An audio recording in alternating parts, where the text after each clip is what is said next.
এটা আমি আসলে এটা যদি এই গোলটা হতো, এটা আমার জীবনে একটা সেরা গোল হিসেবে আমি মনে করতাম। আমরা আসলে বাংলাদেশ থেকে একটা লক্ষ্য নিয়ে আসি যে আমরা মেজবান মেজাজ আমাদের সেরা, যার যার সেরাটা যার যার যে পজিশনে খেলুক আমরা আমাদের সেরাটা দেওয়ার চেষ্টা করবো এবং আমরা আমাদের সেরাটাই দিয়েছি। Thank you so much. আমরা চাই আমাদের সাপোর্ট দিন, আমাদের সাপোর্টে আমরা আরো আগামীতে ভালো রেজাল্ট। অসাধারণ খেলেছেন।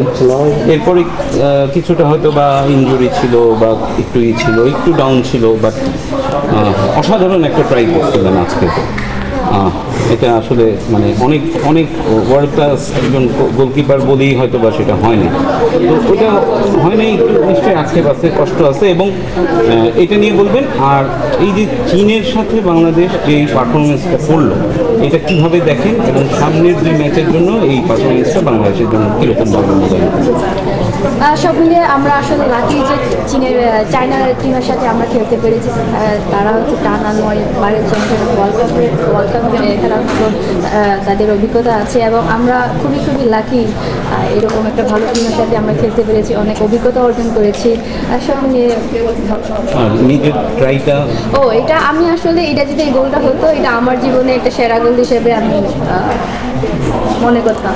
আচ্ছা, এই ম্যাচটা কি কখনো মনে হচ্ছে যে আসলে বাংলাদেশ এরকম একটা পারফরমেন্স করতে পারবে বা নামার আগে?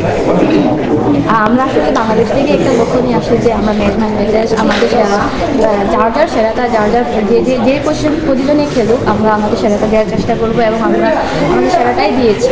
চীনের বিপক্ষে পারফরমেন্স আগামী ম্যাচে আত্মবিশ্বাস যোগাবেন? হ্যাঁ, অবশ্যই আমাদের এই ম্যাচটা আগামী ম্যাচের আত্মবিশ্বাসের একটা যোগান। এই লাস্ট প্রশ্ন, অনেক দর্শক আসছে সিডনি থেকে, এই দর্শকদের নিয়ে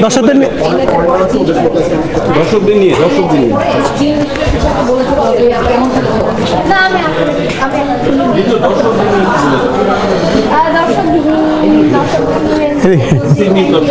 থ্যাংক ইউ সো মাচ।